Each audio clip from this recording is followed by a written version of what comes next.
큰 클래스를 모듈화하는 방법을 조금 전에 설명드렸는데 핵심은 포함 관계를 이용한다 라는 건데, 지난 슬라이드에서 보여줬던 내용은 뭐가 중심이 됐어요? 멤버 변수가 중심이 된 거예요. 클래스를 이렇게 큰 클래스를 만들었는데 얘를 모듈하고 싶어. 그럼 뭘 살펴봐요? 멤버 변수들을 살펴보는 거예요. 멤버 변수 살펴봐서 묶을 수 있는 게 있나 보고 묶어가지고 새로운 클래스를 만들고 기존에 있던 그 클래스에 있던 내용들을 이 클래스로 옮긴 다음에 여기에는 이제 이 객체의 이 클래스의 객체를 멤버 변수 유지해가지고 이제 모듈화하는 방법이 되겠습니다. 그게 이제 많이 쓰는 방법이고, 그렇게만 있는 게 아니라 기능을 빼낼 수가 있어요. 그러니까 멤버 변수 위주가 아니라 기능을 메소드들 살펴보고 중요 메소드와 그렇지 않은 게 있고, 또 메소드들 보면은 성격이 좀 다른 것들이 있을 수 있어요. 그러면 성격이 다른 것들을 모아가지고 얘네들 빼낼 수가 있습니다. 빼낸다는 게 새 클래스를 만드는 대신에 여기에도 계속 있어야 되니까 이제 여기한테 위임하는 거죠. 코드들이. 이런 형태로 위임하는 거예요. 새로운 클래스를 만들어서 여기 있던 몸체의 내용은 어디로 가 있는 거예요? 저쪽 다른 클래스에 가 있는 거죠. 그리고 여기서 여전히 제공해야 되면은 이제 여기서 그 클래스의 객체한테 이제 부탁해서 일을 하는 형태로 옮겨가는 거예요. 그래서 핵심 기능이 아닌 기능을 분리해서 새 클래스를 만들 수 있어요. 그러니까 데이터를 중심으로 분리할 수도 있고, 그게 많이 하는 방법이고, 데이터가 중심이 아니라 기능을 중심으로도 클래스를 모듈하는 방법이 있고요. 이 방법 1과 방법 2는 둘 다 뭘 이용하는 거예요? 포함 관계를 이용해서 클래스를 모듈하는 거예요. 근데 그렇게 하는 방법만 있는 게 아니라 상속을 이용해서도 모듈할 수도 있어요. 이 큰 클래스가 있는데 얘를 부모와 자식으로 나눌 수도 있어요. 그래서 그 코드를 하나로 만드는 게 A 클래스가 있는데 얘를 이제 부모와 자식으로 두 개로 나눈 거죠. 그럼 코드가 부모와 자식으로 나눠지겠죠. 그럼 조금씩 작아지겠죠. 큰 클래스가. 아니면 얘와 하나, 둘 이렇게 만들 수도 있고, 부모와 여러 개의 자식으로 만들 수도 있어요. 만약에 여기에 있는 메소드 중에 이제 if문으로 조건으로 나누어진 행위들이 있어요. 그러면 얘네를 다용성으로 모델링할 수도 있거든요. 그래서 이런 형태로 그 행위를 하는 애, 저런 형태로 하는 애. 그래서 두 개를 클래스로 상속 관계로 모델링 해가지고 클래스를 모듈화할 수도 있습니다. 그 다음에 마지막으로는 메소드 자체가 여기 있는 게 아닌 경우도 있어요. 잘못 만든 경우가 있어요. 메소드가 이 클래스가 아니라 다른 클래스에 있는 게 좀 더 맞는 경우도 있을 수 있어요. 그러니까 클래스가 커진 이유는 여러분들이 메소드 위치를 잘못 판단한 거죠. 그래서 그렇게 해서 우리가 모듈화 해볼 수도 있습니다. 그 다음에 자바에는 이제 오브젝트라는 클래스가 있는데 이런 식으로 클래스를 정의했어요. 이 앱스트랙트가 여기선 중요한 건 아니고, 여기 보면 뭔가 상속할 때는 어떤 키워드를 써요? 자바에서는 extends를 쓰죠. 근데 extends가 없어. 그럼 pet은 부모가 없는 클래스가 되는 거죠. 근데 실제로는 부모가 없는 게 아니라 얘 부모는 뭐가 돼요? 오브젝트가 됩니다. 자바에서는. 그래서 내가 상속을 안 해. 그럼 이 클래스는 부모가 없는 클래스가 아니라 이 클래스의 부모는 뭐가 돼요? 오브젝트가 됩니다. 오브젝트.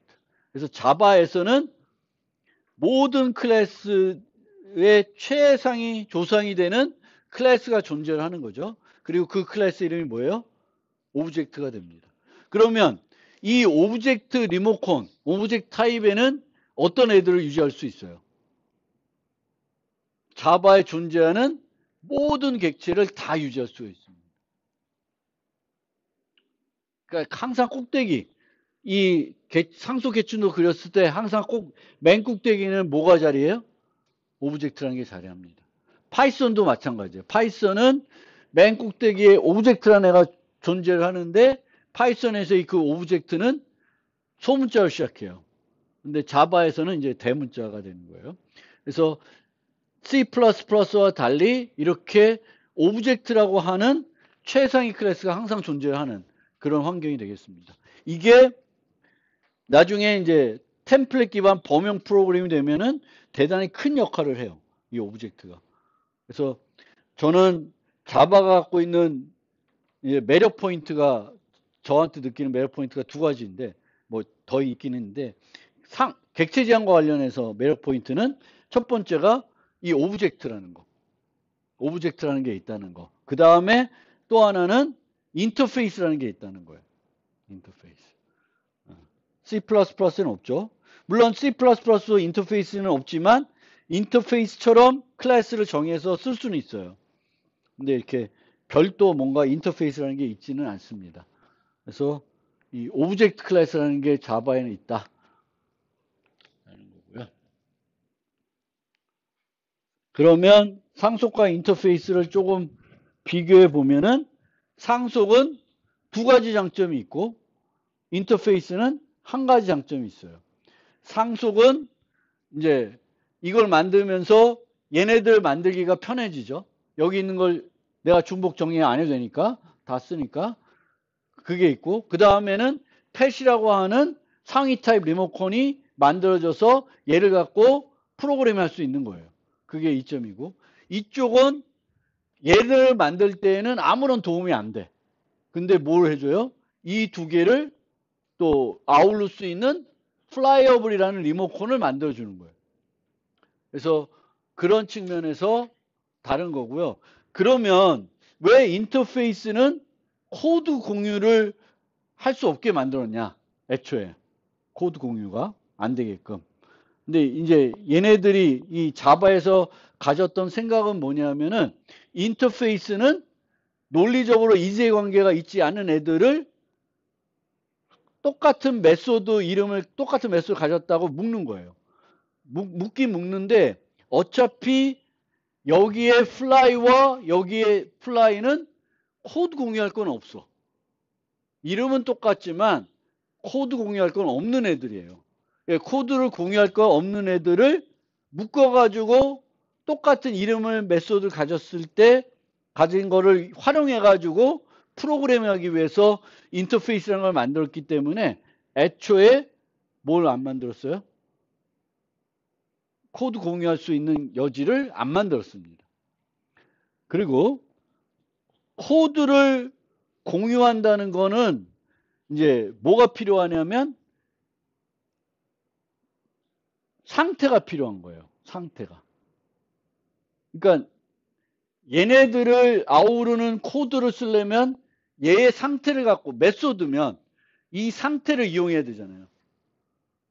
근데 상태를 이용하려면 인터페이스에 또 뭘 정의할 수 있어야 돼요? 멤버 변수를 정의할 수 있어야 되겠죠. 멤버 변수와 메소드를 정의할 수 있게 하면은 그거는 뭐가 돼? 클래스와 차이가 없죠. 그렇죠?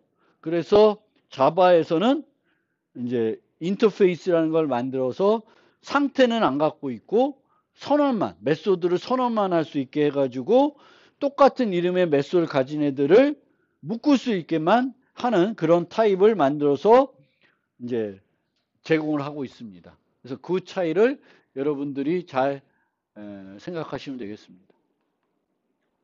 그러면 이 인터페이스가 어떤 효과가 있는지 좀 더 구체적으로 예제를 통해서 보여드리면 범용 정렬 함수를 만든다. 범용 정렬.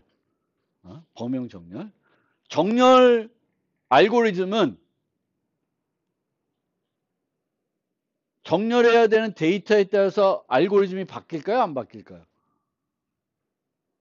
안 바뀌죠. 정렬하는 거는 누가 더 큰지 보고 더 큰 놈을 앞에 놓고 이렇게 하면 되는 거거든요. 그러니까 뭐만 달라지는 거예요? 데이터에 따라서 비교하는 방법만 달라지지 정렬 알고리즘 자체는 안 바뀌어요. 그러면 범용 정렬 알고리즘을 만들고 싶으면 다양한 타입들을 받을 수 있는 뭔가 타입이 있어야 되겠죠. 타입이. 범용 종류를 만들고 싶어. 그럼 여기에 이제 다양한 애들을 받을 수 있는 매개 변수를 정의할 수 있어야 돼요. 템플릿 쓰는 게 아니고 그러면 매개 변수를 정의할 수 있어야 돼요. 그러면 자바에서는 어떤 것을 이용할 수 있냐면 오브젝트 배열이라는 걸 이용할 수가 있어요. 오브젝트 배열이면은 모든 배열을 전달할 수 있어요. 오브젝트 배열이면. 오브젝트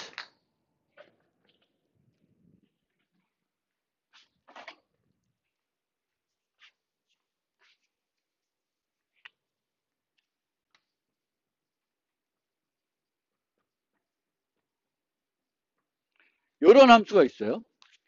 오브젝트를 받는 to라는 함수가 있어요. 그럼 여기에는 뭘 전달할 수 있을까? 다 전달할 수 있다고 보시면 돼요. 전달할 수 없는 게 없어. 다 전달할 수 있어요. 자바에서. 실제 못 전달하는 건 뭐냐면은 원시 타입은 못 전달해요.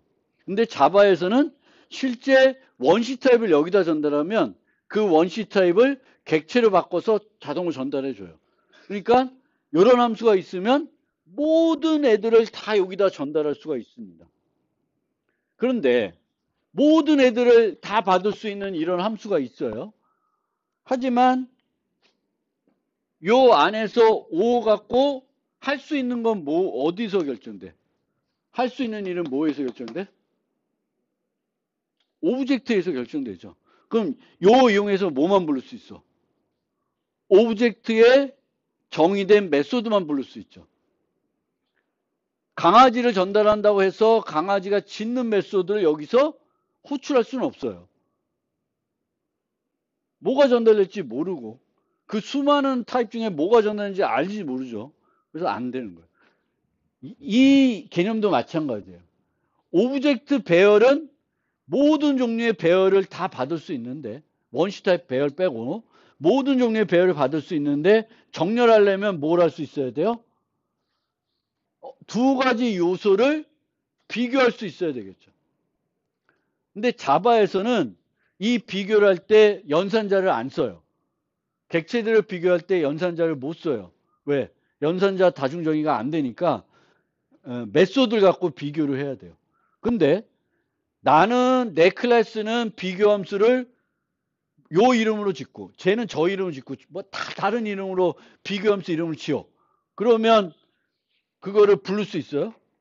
못 부르죠.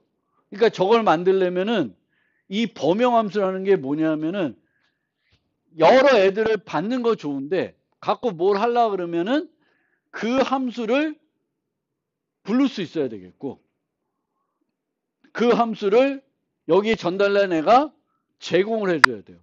그럼 그걸 하려면 뭘 쓰면 돼요? 바로 인터페이스를 활용하면 돼요. 이렇게. 만약 컴페러블 배열이 있다. 그리고 컴페러블 인터페이스에는 compare2라는 메소드를 만들어 놨어요. 그러면 얘를 구현하고 있는 애들은 다 무슨 메소드를 갖고 있어요? 이 인터페이스를 구현하고 있으면 뭘 갖고 있어? compare2 메소드를 갖고 있는 애들이 돼요. 그러면 comparable 배열이면은 어떤 애들만 전달할 수 있어? 얘보다는 여기는 모든 애들 다 전달할 수 있죠. 모든 애들 다 전달할 수 있어도 쓸모가 없어. 왜? 비교가 안 되기 때문에. 근데 여기는 어떻게 돼? compare to 메소드를 갖고 있는 애들만 전달할 수가 있고 그거 가지고 프로그램 할 수가 있어요. 그래서 이런 걸 우리가 뭐라 그러냐면 계약 기반 프로그램이라 그래요. 이 함수를 쓰고 싶어. 너 이 함수 쓰고 싶어? 써. 쓰는데 조건이 뭐예요? 여러분들이 만든 객체에 뭘 만들어줘야 돼? 컴페러블 구현해서 뭘 제공해줘야 돼요? 컴페어 투 메소드만 제공하면 얘를 이제 쓸 수가 있는 거예요. 왜? 내 객체 타입의 배열도 어떤 메소드 이제 갖고 있어요? 컴페어 투 메소드 갖고 있어요. 그럼 그걸 이용해서 처리하시면 돼요. 그래서 이런 범용 프로그래밍은 특히 범용 함수는 세상에 존재하는 모든 타입을 다 받겠다가 아니에요. 뭐만 받겠다? 그 기능을 할 수 있는 애들만 받아야 되는 거죠. 정렬을 하겠다 그러면 정렬할 수 있는 애들만 받아야지 올바른 형태가 되겠죠. 그럼 정렬할 수 있는 애들을 구분을 어떻게 해? 뭘로 해? 자바에서는 인터페이스로 할 수가 있습니다. 그래서 이 인터페이스를 구현하고 있는 애들은 컴페어투가 있으니까 컴페어투를 갖고 비교를 하면은 되는 거죠. 이 코딩이 되는 거예요. 그래서 인터페이스는 계약 기반 프로그래밍, 범용 프로그램에서 매우 중요한 역할을 하게 됩니다. 범용 프로그램에서. 자바에서. 그렇다 치고. 그래서 인터페이스는 그런 거예요. 서로 관련은 없지만 똑같은 이름의 메소드를 묶어주는 거예요. 묶어서 다양성을 활용하는 애고요. 그런데 이 인터페이스가 최초 자바를 만들었을 때 하고 비교해서 지금은 여러 가지로 많이 바뀌었어요. 여러 가지로 바뀌었지만 기본 개념은 그대로 여러분들이 생각하셔야 돼요. 왜?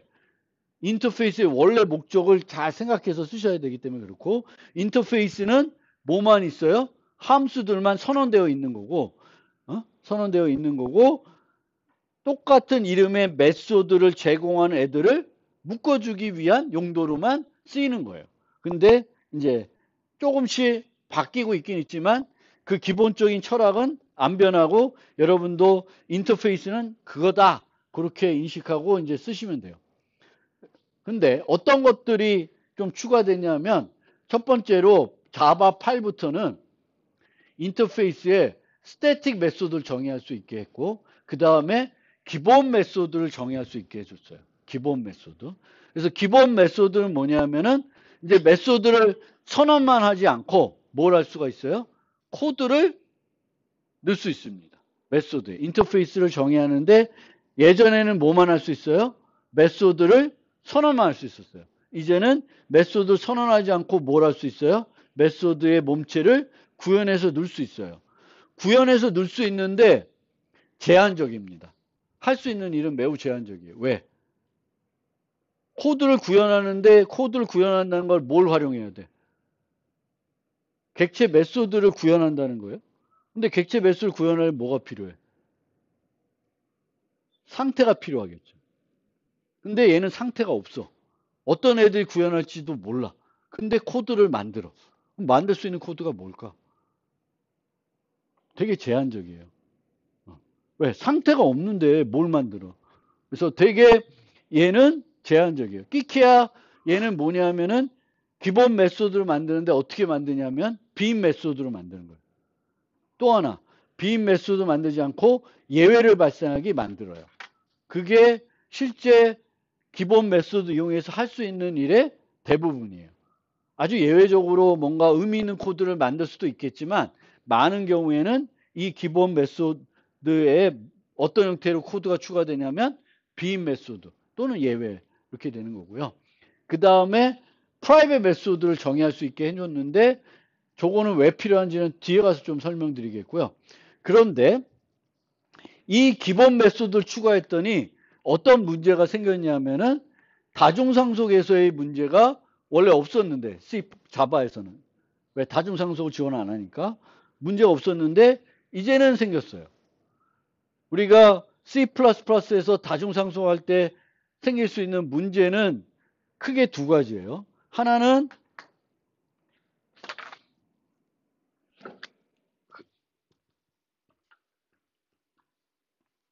이렇게 돼가지고 일로 가도 얘 만나고 일로 가도 얘 만나는 거예요. 그러니까 다중상속하다 보면 이걸 무슨 문제라 그래요? 다이아몬드 프로블럼이라고 그러죠. 그러니까 다중상속을 했더니 내가 올라가니까 똑같은 클래스를 이쪽 가서도 만나고 이쪽 가서도 만나는 거예요. 그런 문제가 생기고요. 또 하나 무슨 문제가 생기냐면은 이런 문제가 없더라도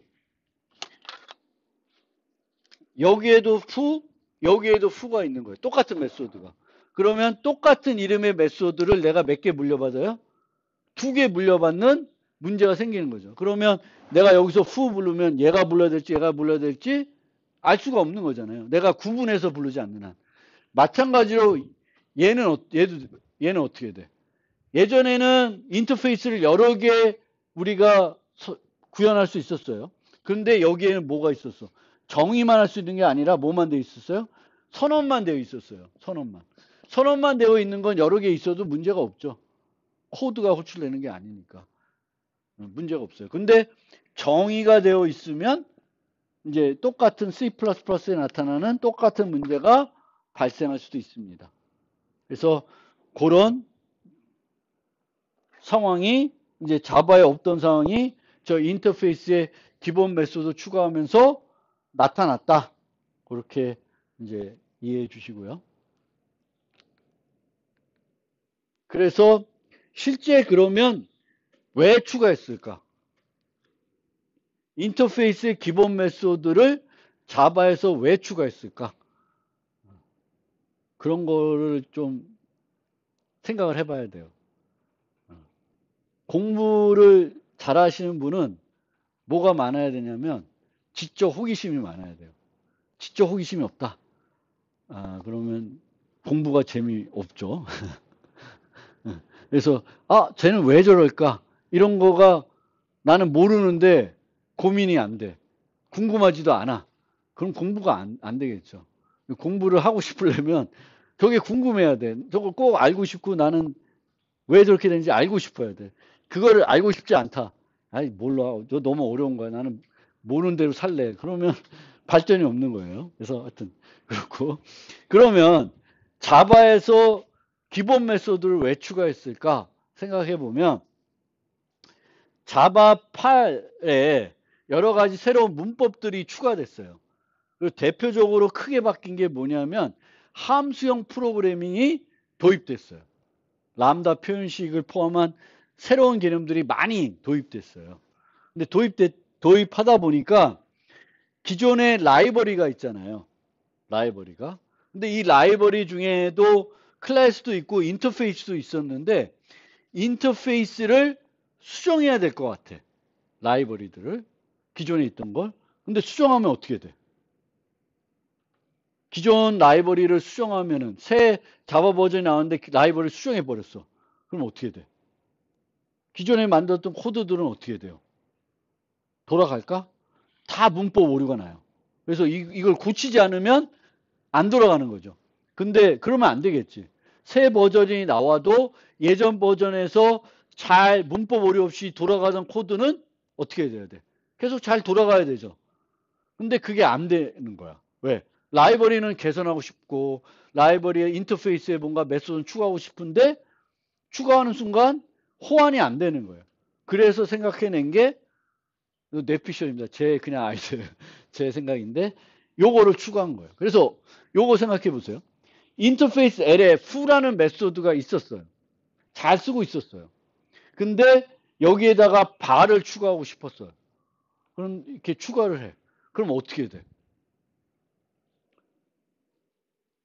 저거를 추가하는 순간 기존에 L을 구현하고 있던 클래스들은 다 문법 오류가 나요. 왜? 뭘 해야지 문법 오류 해결할 수 있어요? bar을 다 자기에 맞게끔 구현해 줘야 돼요. 아니면 내 클래스가 이제 선언만 되어 있는 메소드를 갖고 있으니까 내 클래스를 뭘로 바꿔줘야 돼? 추상 클래스를 바꿔주면 또 근데 어쨌든 내가 추상 클래스가 아니었어. 그러면 문법 오류가 나는 거죠. 쟤를 구현하거나 앱스트랙트 수식해줘서 추상 클래스 바꾸나 에러가 나는 거예요. 그러니까 자바에서 원래 인터페이스가 저런 게 있었는데 L이라는 게 있었는데 자바 8이 도입되면서 이런 걸 추가하고 싶은 거예요.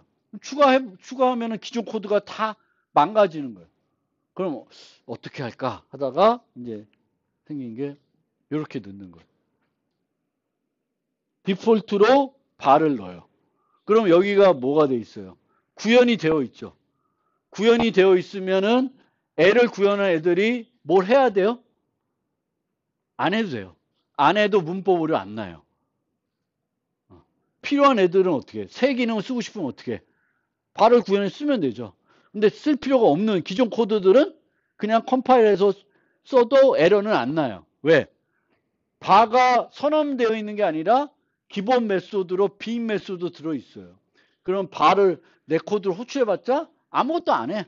문제가 없어요. 그리고 나는 신경 안 써도 돼. 왜? 내 코드에서는 bar을 호출하는 코드가 없겠죠. 기존 코드니까. 그래서 이제 저 인터페이스의 기본 메소드를 도입한 가장 큰 이유는 인터페이스를 기존 라이브러리인 거 좀 수정하고 싶은데 어떻게 피해를 안 주고 기존 코드에 수정 없이 도입할 수 있을까 해서 이제 생각해낸 게 저거 아닐까, 제 생각입니다. 그래서 저렇게 만든 것 같아요. 그래서 이제 저렇게 우리가 인터페이스를 있는데 이 인터페이스를 수정하고 싶어. 그러면 선언된 메소드를 추가하기보다는 디폴트 형태로 추가를 하게 되면은 편해지는 거예요. 근데 이 디폴트로 빈 메소드로 정의하는 것도 항상 가능할까? 어떤 메소드는 좀 추가하기가 어렵까? 이렇게 빈 메소드로.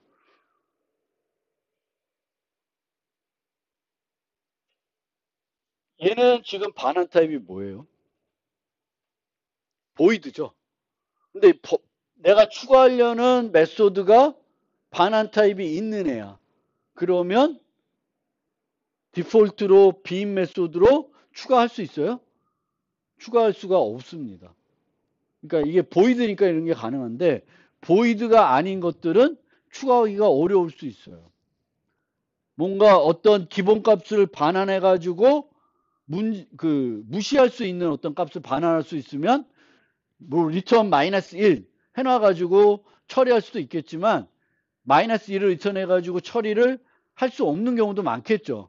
그래서 반환 타입이 있는 애들은 이렇게 빈 메소드로 추가하기가 어렵고 그때는 뭘 할 수밖에 없냐면은 예외를 발생하는 형태로 처리할 수가 있어요. throw new runtime exception 이렇게 해가지고 걔 부르면 예외가 발생하게 구현을 안 해놨으면. 그래서 반환 타입이 있는 경우와 없는 경우. 그러니까 빈 메소드로 뭔가 무시하고 싶을 때에는 어떨 때만 무시할 수 있어요? 부모 메소드 무시하고 싶다. 반환 타입이 없는 메소드는 빈 메소드로 해서 무시할 수가 있습니다. 그리고 실제 원래는 이런 애들은 어떤 식으로 하면 좋냐면은 이렇게 하는 게 더 좋은 방법이에요. 요거는 뭐냐면은 인터페이스를 우리가 확장할 수가 있습니다. 인터페이스도. 그래서 이렇게 m extends l 해가지고 요 m을 새로운 인터페이스를 만드는데 기존 인터페이스를 이용해서 만들 수가 있습니다. 그러면 이 인터페이스 m은 어떤 메소드를 가지고 있는 애예요? 바와 fu를 갖고 있는 애예요. 그러면 이제 바까지 필요한 거 있는 애들은 어떻게 해야 돼? L 대신에 M을 쓰시면 되겠고 그냥 L 쓰는 애들은 그냥 내버려 두면 되겠죠. 그래서 객체지향 측면에서는 얘가 편한데 뭔가 이렇게 하기는 힘들면 이게 답이 되는 거죠. 얘와 얘의 차이를 다 보시면 되겠습니다. 그래서 이제 인터페이스에 자바 8 이후에는 기본 메소드가 들어와 있고 그 기본 메소드를 추가한 이유가 그 기존 인터페이스를 확장해야 될 때 기존 애들한테 영향을 아주 적게 주고 확장하는 방법이 필요했기 때문에 도입된 거다 이렇게 생각하시면 되겠고 다시 상속으로 넘어와서 아주 간단한 것들이니까 용어를 좀 설명드리면 이제 부모 관계 할 때 서브 슈퍼 파생 기저 자식 부모 이런 용어들로 쓰이는데 제가 제일 좋아하는 개념은 가족 관계로 나타내는 거예요. 왜냐하면은 자식하고 부모 관계만 있는 게 아니라 조상도 있고 후손도 있고 형제도 있어요. 그래서 이 상속 관계에서 클래스들 간의 관계를 나타낼 때는 다른 용어들도 있겠지만 저는 가족 관계를 이용해서 나타내는 게 가장 통일성 있게 나타내는 방법이 되겠고 자바에서는 extens라는 키워드를 쓰게 되겠고 이런 상속 관계에서 우리가 이렇게 UML이라는 표기법을 써서 상속 계층도를 그릴 수가 있습니다. 그릴 수가 있고요. 이제 이렇게 그리게 되면은 얘가 최상위 클래스고 얘가 이제 단말이 되는 거예요. 그럼 이런 관계에서는 뭐만 생성해야 된다? 요 단말에 있는 클래스만 객체를 생성하게 프로그램 하시면 되겠고, 이 나머지들은 뭘로 수식해 주는 게 좋아요? abstract 키워드로 수식해 주는 게 좋습니다. 추상 클래스 만들어서 객체는 생성 못하고 뭘로만 활용해요? 나중에 쓸 때는 리모컨으로만, 타입으로만 활용하게끔 하면 되겠고, 실제 메소드가 많은 애들은 누가 더 많아요? 위로 갈수록 아니면 아래로 갈수록? 아래로 갈수록 메소드도 많고 멤버 변수도 더 많을 수 있습니다. 얘가 더 덩치는 밑으로 갈수록 커지는 거예요. 위로 갈수록 커지는 게 아니라 밑으로 갈수록 커지는 형태가 된다. 그리고 추상 클래스, abstract 키워드로 쓰는 거고, 문법적으로는 추상 메소드를 가지면, abstract 메소드를 가지면 무조건 abstract로 수식해 줘야 돼요. 추상 메소드를 가지고 있지 않아도 abstract로 수식할 수가 있습니다. 자바에서는. 이게 또 자바가 갖고 있는 되게 좋은 장점이에요. C++와 비교했을 때. C++는 어떤 클래스를 추상 클래스로 만드는 방법이 그 추상 메소드를 갖게끔 하는 방법 외에는 없어요.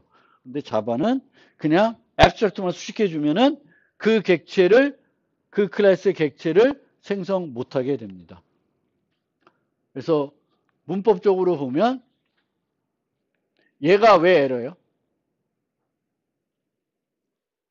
얘는 뭘 가졌어요? 추상 메소드를 가졌어요. 그럼 A는 뭐가 돼야 돼? 추상 클래스가 돼야 됩니다. 여기는 A는 추상, 요건 문법적으로 문제가 없죠. 그렇죠? A는 추상 메소드 갖고 있고 그래서 추상 클래스로 만들었어요. 근데 B는 에러가 났어. 왜? B는 왜 에러 났죠? 얘를 상속받으면 얘는 뭘 해줘야 돼? 부모의 추상 메소드를 정의해줘야 되겠죠. 재정의해줘야 되는데 정의를 안 하고 있어. 그러면 얘의 에러를 해결하려면 어떻게 해야 돼? 두 가지 방법 있죠. 하나는 B도 뭘로 만들어? 추상 클래스 만드는 거예요. 아니면 얘는 추상 클래스가 아니라 구체적인 클래스가 돼야 돼. 그럼 어떻게 해야 돼? f를 정의해주면 돼요. f의 몸체를 정의해주면 되겠습니다. 얘는 추상 메소드를 안 갖고 있지만 자바에서는 어떻게 할 수 있어요? abstract 수식해가지고 추상 클래스로 만들 수가 있습니다. 그 다음에 요거 보세요. 얘는 이제 인터페이스 L을 구현하고 있어요. 근데 B는 뭘 안 하고 있어? f를 정의 안 하고 있죠. 그럼 얘의 에러는 또 고치는 방법이 두 가지겠죠. 하나는 얘를 뭘로 만들어줘? abstract로 만들어주면 돼요. 아니면 abstract가 아니면 뭘 해줘야 돼? 내가 구현하고 있는 인터페이스에 선언되어 있는 메소드들을 다 정의해 주셔야 됩니다. 그 다음에 요거는 이제 문제가 없는 거죠. 풀을 구현하고 있지 않지만 뭘로 수식해주고 있어요? abstract로 수식해주고 있고요. 그 다음에 얘는 이제 얘를 구현해가지고 풀을 정의해주고 있죠. 문제가 없습니다. 그 다음에 얘는 정의를 안 하고 있지만 B도 abstract를 만들어줬어요. 그래서 문법적으로 언제 틀리고 언제 맞는지를 좀 보여드리고 있고요. 여러분들이 이런 코드 볼 때 내가 설명을 안 써놨지만 에러가 나면 왜 에러 났는지 알아야 되겠죠. 그리고 그 에러를 고치는 방법도 알아야 돼요. 그렇죠? 그럼 시험 문제 이렇게 주면 얘가 왜 어디서 에러가 났냐? 그럼 여기서 에러 난다. 그 에러를 어떻게 고치냐? 두 가지 방법이 있다. 그렇게 써주시면 맞는 답이 되겠고 못 쓰면 틀리겠죠. 그래서 이렇게 문법적으로 어디가 틀렸다 그런 거 찾아낼 수 있어야 되고 코드가 주어지면 자바 코드와 관련해서 우리가 배운 거면 시험 문제에 코드가 주어지면 이런 문제가 나가요. 에러를 찾아라. 그럼 에러를 찾아야 되겠고 에러만 찾은다고 되는 게 아니라 보통 어떻게 물어보면 에러를 찾고 그 에러가 없게끔 수정해라. 그러면 뭐 이런 문제 같은 경우에는 이렇게 수정할 수도 있고 이렇게 수정할 수도 있다. 이렇게 쓰시면 이제 정확하게 답을 맞히는 게 되겠습니다. 문법을 알아야 되는 건 이거고요. 상소의 이점은 두 가지 이점이 있겠습니다. 두 가지 이점이. 그래서 자식 클래스를 정의할 때 주는 이점이 있고 그 다음에 상위 타입의 리모컨이 생겼기 때문에 그거에 대한 활용도가 있기 때문에 이점이 있습니다. 그래서 여기처럼 펫을 유지하는 것과 독을 유지하는 거의 그 차이점을 여러분들이 잘 이해하시면 되겠고, 이렇게 관계를 맺더라도 구체적인 클래스 대신에 부모 클래스, 상위 타입 클래스에 의존해야지 더 좋은 거예요. 의존 관계는 작지만 내가 인터랙션 할 수 있는 그 클래스의 종류는 더 많은 거죠. 그리고 이제 이렇게 해서 여기에 펫을 설정해 줘요. 그럼 이제 요 펫으로 강아지를 전달하면은 내가 강아지를 유지하는 거게 되겠고, 고양이를 전달하면 고양이를 전달하겠죠. 그러면 이 person이라고 하는 클래스는 언제 강아지와 관계를 맺게 돼요? 요 셋펫에 의해서 관계를 맺게 되는 거죠. 그리고 이 셋펫에 뭐를 전달에 따라서 맺는 관계가 달라지겠죠. 그래서 그거를 우리가 뭐라 그러면 관계 주입이라고 그래요. Dependency injection. 그래서 관계를 고정시키는 게 아니라 관계를 동적으로 맺어주게 하는 거예요. 그래야 코드가 어떻게 된다? 유연해진다. 유연해진다는 건 관계를 코드를 수정해가지고 관계를 바꿀 수가 있다. 강아지 전달하다가 또 뭘 전달할 수 있어요? 고양이를 전달해가지고 고양이와 의존할 수도 있겠죠. 고양이를 모르는 상태에서도 의존할 수가 있습니다. 그래서 객체지향에서 이 디펜던시 인젝션이라는 게 상당히 중요해요. 느슨한 관계를 맺어가지고 동적으로 관계를 언제든지 바꿀 수 있게 해주는 그런 특징이었습니다. 그래서 어떤 리모컨을 사용할 때 우리는 그것이 어떤 객체를 가리키고 있는지 의식하지 않고 사용할 수 있어야 되겠고, 이게 객체적 개념에서 뭐예요? 다형성이라는 거예요. 그럼 다형성이 제공이 되려면 뒤에 나오나? 안 나오네. 다양성이 제공이 되려면 이제 요 개념을 알아야 되겠고요. 요 개념. 할 수 있는 일, 실제 하는 일, 일어나는 일. 그리고 이 실제 일어나는 일은 뭐에 따라서 바뀌어요? 이 뭐가 주입이 되냐에 따라서 바뀌겠죠. 그러면 그걸 언제 결정해? 컴파일 시간에 결정할 수 있어요? 컴파일 시간에 결정을 못 합니다. 왜? 이 함수에 어떤 애가 전달될지 모르잖아요. 그럼 언제 결정해야 돼? 실행 시간에 결정해야 돼요. 그러면 그 개념이 뭐가 돼요? 늦은 바인딩. 이른 바인딩이 아니라 늦은 바인딩. 그래서 다형성을 활용한다는 거는 이른 바인딩을 활용한다는 게 아니라 뭐? 늦은 바인딩. 늦은 바인딩은 실행 시간이 돼서 어떤 함수가 호출될지, 실제 호출될지를 결정하는 거예요. 늦은 바인딩. 근데 C++에서 늦은 바인딩 하려면 어떤 조건이 필요해요? 메소드가 가상함수여야 되고, 이 처리할 때 우리가 쓰는 타입이 포인터나 참조 타입이어야 되죠. 자바에서는 모든 메소드가 기본적으로 가상함수예요. 그리고 모든 객체는 항상 뭘로 처리해요? 참조 타입을 처리해요. 그래서 늦은 바인딩을 하기 위해서 뭔가 특별한 조치를 자바에서는 해요? 안 합니다. 파이썬에서 해요? 파이썬에서 안 해. 그럼 왜 둘 다 안 할까? 뭔 배짱이야? 왜 안 할까? 왜 안 할까? 파이썬하고 자바는 어떻게 실행을 해요? C++ 달리 어떻게 실행을 해요? C++는 누가 실행을 해요? EX 파일을 실행하면 그걸 누가 실행해 주는 거예요? 그 컨트롤 누가 해요? 운영체제가 하거든요. 그럼 운영체제가 하려면 운영체제한테 정보를 다 만들어 줘야 돼요. 근데 자바는 누가 실행을 해? 운영체제가? 아니에요. JVM이. 파이썬은 또 파이썬 인터프리터가 하는 거예요. 걔는 다 알아. 그러니까 알아서 다 늦은 바인딩을 지가 다 알아서 어차피 저것들을 해석해서 실행하려면 얘는 누구 거고 지금 뭘 가리키고 있고 이걸 다 알아야 돼요. 그러니까 저절로 다 아는 거예요. 근데 C++는 운영체제가 그걸 알게 하려고 그러면 막 테이블 만들고 막 뭔가 해줘야 돼. 근데 이 테이블 만드는 게 너무 무겁거든. 번거롭거든. 그래서 특정한 애들, 꼭 필요한 애들만 가상함수로 막 만들어서 쓰는 건데, 자바와 파이썬은 그럴 필요가 없는 거죠. 왜?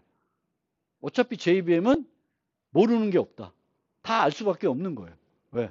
지가 한 줄 한 줄 다 실행하면서 모든 정보를 다 볼 수 있고 파악하고 기록해 놓을 수가 있습니다. 그리고 기본적으로 이런 오해를 하는 사람도 있는데, 우리가 객체를 생성해. 그럼 항상 객체가 몇 개 생성돼요? 하나만 생성되는 거예요. 마치 이렇게 학생이 person을 상속하고 있으면 수연 객체도 하나 생성되고 person 객체도 하나 생성된다고 생각할 수 있는데, 아니고요. 학생 객체가 하나 만들어지고 여기에 뭘 유지해요? 여기에 있는 멤버 변수, 여기에 있는 멤버 변수를 다 한 곳에 요 객체를 위해서 만들어지게 되겠죠. 그래서 항상 new 하면 객체는 몇 개? 하나만 만들어진 거예요. 상속 관계를 내가 쭉 해서 뭐 조상에 막 여러 개가 있어도 객체는 늘 하나만 생성이 되는 겁니다. 그러면 이 객체는 멤버 변수로 자기 클래스에 있는 요 멤버 변수 데이터만 유지하는 게 아니라 모두 다 유지해야 돼요. 부모, 조상부터 물려받은 모든 것들을 다 유지해야 되겠죠. 그렇죠? 그럼 유지해야 되는 이 데이터들을 이 객체를 생성할 때 어떻게 해줘야 돼? 초기화를 해줘야 되겠죠. 그럼 객체의 생성이 초기화는 어디서 해요? 생성자에서 하죠. 생성자에서 해요. 그러면 부모로부터 물려받은 거는 어떻게 초기화를 해요? 내가 직접 해요? 아닙니다. 직접 하지 않고 어떻게 해요? 부모의 생성자를 호출하고. 그럼 또 여기서 여기 호출하고. 생성자들을 호출해서 물려받은 것들을 초기화하는 거예요. 그러니까 초기화를 이런 식으로 하면 여기서는 뭐만 초기화해요? 여기 있는 애들 것만 초기화하고 물려받은 거는 어떻게 초기화해? 부모의 생성자를 호출해서 초기화합니다. 근데 부모의 어떤 생성자를 호출해? 나는 학생 객체를 생성할 때는 뭘 불러요? person의 생성자를 호출해요? 아니죠. student의 객체를 생성하면은 뭘 호출해요? student s equal new student 할 거 아니에요. student의 객체를 생성하면 student 생성자를 호출합니다. 그럼 이 생성자에서 또 뭘 호출해야 돼? 부모의 생성자를 호출해야 돼. 그럼 어떤 부모의 생성자가 여러 개야. 그럼 어떤 걸 호출해? 내가 특별한 걸 쓰지 않으면 뭘 호출할까? 부모의 기본 생성자를 호출해요. 근데 부모의 기본 생성자가 아니라 다른 걸 호출하고 싶으면 어떤 문법을 사용해요? 요걸 쓰는 거예요. 슈퍼. 이 슈퍼는 그러면 뭘 지정하는 거예요? 부모의 어떤 생성자를 이용해서 내 상태들을 초기화할지를 알려주는 거예요. 요걸 해라. 뭘 해라. 이런 거예요. 그리고 이 this와 super는 this는 똑같은 생성자를 다른 걸 호출하는 거고 super는 부모 거를 호출하는 거예요. 근데 이 두 개는 원래는 어떻게 해야 돼요? 생성자 몸체의 첫 번째 문장이 돼야 돼요. 반드시. 근데 자바 22에 와서는 이 제한을 없앴어요. 없애고 검토하고 있어요. 이게 완전히 없어질지 모르겠는데 지금 프리뷰로 들어와 있어요. 그래서 이제 사람들이 괜찮다 그러면 이제 고정될 거고 이상하다 그러면 안 할 것 같은데 이제 그렇게 되어 있습니다. 그래서 우리가 보통 상속할 때는 상위 클래스들은 가급적이면 뭘 만들어주는 게 좋아요? 기본 생성자를 만들어주는 게 좋습니다. 왜냐하면 기본 생성자가 없으면 자식들이 구현할 때 되게 불편해요. 그래서 이게 되게 힘들어질 수도 있거든요. 그래서 가급적이면 상속 관계에서는 기본 생성자를 만들어줘야 되는데 이제 어떤 멤버 변수를 유지하에 따라서 기본 생성자를 만들기가 어려울 수도 있죠. 그래서 그런 것들을 이제 잘 보고 만드셔야 됩니다.